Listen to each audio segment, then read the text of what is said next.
दोस्तों नमस्कार। मार्केट की बात करते हैं, शेयर बाज़ार की बात करते हैं, स्टॉक मार्केट की बात करते हैं दोस्तों। पीएनबी की बात करते हैं, पंजाब नेशनल बैंक की बात करते हैं दोस्तों।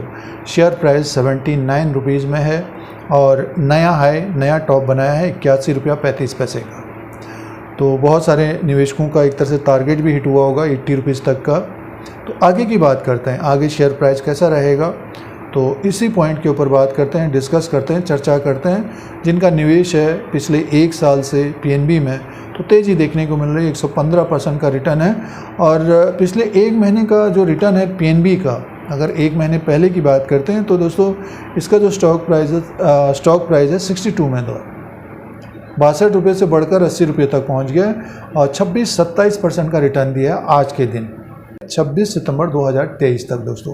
तो कहने का मैसेज, जिन्होंने पिछले 1 साल 6 महीना 1 महीना स्टॉक को लिया है प्रॉफिट में है, और जिन्होंने पिछले 5 साल से लिया है तो उनको भी एक तरह से प्रॉफिट देखने को मिल रहा है। और इसका जो प्राइस था 81 रुपीज़ का 2019 में था दोस्तों। गिरावट देखने को मिली है पीएनबी में और इसके बारे में आगे बात करेंगे। तो अब स्टॉक प्राइस 80 रुपीज़ तक पहुंच गया है और 5 साल का जो रिटर्न है अभी इस वक्त की बात करते हैं तो 32% का दोस्तों। तो जिन्होंने अब 90 रुपया 100 रुपये में लिया है तो आगे कैसा रहेगा शेयर प्राइस, कुछ महत्वपूर्ण पॉइंट्स की बात करेंगे। जैसे कि पीएसयू बैंक है, एक बड़ा बैंक है पीएनबी भी, और पीएनबी के स्टॉक प्राइस में जो गिरावट देखने को मिली थी तो इसके एनपीएस बढ़ गए थे दोस्तों। ग्रॉस एनपीएस और नेट एनपीएस काफ़ी ऊपर की तरफ चले गए थे, लेकिन अब पिछले 1 साल से काफ़ी सुधार हुआ है, ग्रोथ हुई है और ग्रॉस एनपीएस और नेट एनपीएस कम हो रहे हैं दोस्तों। तो इसलिए स्टॉक प्राइस ऊपर की तरफ है। अब जो जिन निवेशकों के पास पीएनबी है, पंजाब नेशनल बैंक है, तो नज़र रखना चाहिए इसके दूसरी तिमाही के नतीजों के ऊपर। दूसरी तिमाही के नतीजों के ऊपर नज़र रखना चाहिए। देखिए, स्टॉक एक तरह से टॉप बना रहा है, निफ्टी में थोड़ा बहुत प्रॉफिट बुकिंग देखने को मिल रही है, तो स्टॉक में एक तरह से स्ट्रेंथ है। अगर हम फाइनेंशियल नंबर की बात करते हैं पीएनबी का, तो देखिए लास्ट क्वार्टर में जून 2023 में जो रेवेन्यू था, इंटरेस्ट अर्न था, वो था दोस्तों 25,672 करोड़ का। टोटल इनकम था 29,033 करोड़ का और नेट प्रॉफिट 1,210 करोड़ का था, 1,210 करोड़ का था। तो बैंक को पिछले 1-1.5 साल से लगातार प्रॉफिट आ रहा है। जिन्होंने 5 साल पहले लिया वो अभी इंतज़ार कर रहे होंगे क्योंकि स्टॉक में एक तरह से गिरावट रही है, और जिन्होंने पिछले 1-1.5 साल से लिया है तो वो निवेशकों को एक तरह से प्रॉफिट देखने को मिल रहा है। तो ये बैंकों में एक तरह से साइकिल चलती है, ये अभी अप ट्रेंड की साइकिल चल रही है, यानी मीन्स इम्प्रूवमेंट, ग्रोथ देखने को मिल रही है बैंक्स में, खास तौर से पीएसयूज बैंकों में दोस्तों। तो पीएसयू बैंक है, पंजाब नेशनल बैंक, पीएनबी और एसबीआई हो गया, बैंक ऑफ बड़ौदा हो गया, यूनियन बैंक हो गया, और भी जो पीएसयूज बैंक हैं जिनमें तेज़ी देखने को नहीं मिल रही थी, वो भी एक तरह से अच्छे खासे भागे हैं दोस्तों, ऊपर की तरफ हैं। तो उसका कारण ये है कि एसेट क्वालिटी में काफ़ी सुधार हो रहा है। इसका ग्रॉस एनपीए नेट एनपीए की बात करते हैं तो देखिए 7.73 का ग्रॉस एनपीए है अभी भी, और 1.98 का नेट एनपीए है। तो दूसरी तिमाही के नतीजों के ऊपर, नंबर्स के ऊपर, बिजनेस के ऊपर ध्यान देना चाहिए। और फंडामेंटली बात करते हैं तो अपने बुक वैल्यू से नीचे की तरफ कारोबार कर रहा है। 86 का इसका बुक वैल्यू है दोस्तों, 80 रुपीज़ में स्टॉक है, तो अंडर वैल्यू स्टॉक है अभी भी।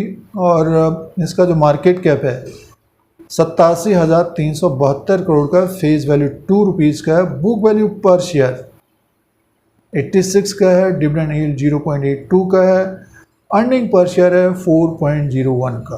तो अर्निंग पर शेयर बढ़ रहा है दोस्तों। तो ये फंडामेंटल्स है दोस्तों। फंडामेंटल्स की बात करते हैं तो देखिए अंडर वैल्यू स्टॉक है पीएनबी, और पिछले 1-1.5 साल के अनुसार देखते हैं तो अच्छा रिटर्न दिया निवेशकों को। अब धीरे धीरे स्टॉक ऊपर की तरफ है, जबकि मार्केट में मुनाफा वसूली देखने को मिल रही है। अब दोस्तों बात करते हैं ग्राफ के अनुसार, तो एक अप ट्रेंड है, बुलिश ट्रेंड है, और थोड़ा बहुत ओवरबॉट की स्थिति रहेगी। तो जैसे कि 79 रुपीज़ में स्टॉक प्राइस है, तो जो सपोर्ट रहेगा 74 रुपया 50 पैसे का रहेगा, फिर उसके बाद 71 रुपया का रहेगा दोस्तों सपोर्ट।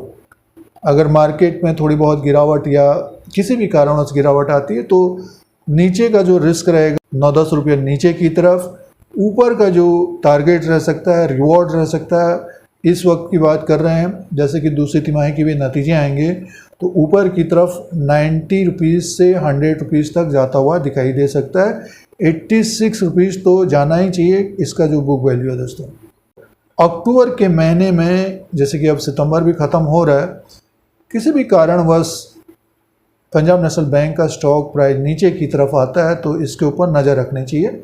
इंट्राडे या 2-4 दिन की बात नहीं हो रही है, जिनके पास समय है दोस्तों।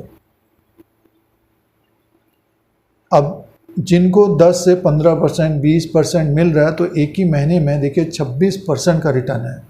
एफडी में अगर आप रखोगे, जैसे कि अगर किसी निवेशक के पास 1000 शेयर हैं तो 60-62 रुपये में भी ख़रीदा होगा तो इस वक्त उनको अच्छा खासा प्रॉफिट देखने को मिल रहा होगा।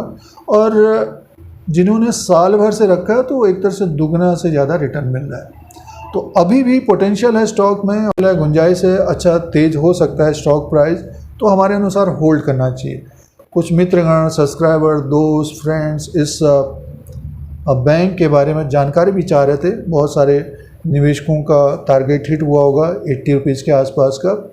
तो एक प्रॉफिट वाले स्टॉप लॉस के साथ बने रहना चाहिए जिनके पास समय है। जिनके पास समय नहीं है तो प्रॉफिट बुक करना चाहिए। स्टॉक नीचे की तरफ आता है तो देखना चाहिए, नहीं तो ऊपर की तरफ चला जाता है तो फिर दूसरे स्टॉक की तरफ देखना चाहिए। आगे जो इवेंट होगा Q2 of FY24 के नतीजे आएंगे और जो नतीजे आएंगे तो उसका भी अपडेट होगा, तो उसमें पूरा बैलेंस शीट के द्वारा देखा जाएगा कि कितना इम्प्रूवमेंट देखने को मिल रहा है, ग्रॉस एनपीए, नेट एनपीए और प्रॉफिट क्या रहा है, इंटरेस्ट अर्न क्या रहा है। तो ये सारा कुछ देखने के लिए, जानकारी के लिए YouTube चैनल को सब्सक्राइब करें, लाइक करें, शेयर करें, कमेंट करें। जय हिंद, वंदे मातरम।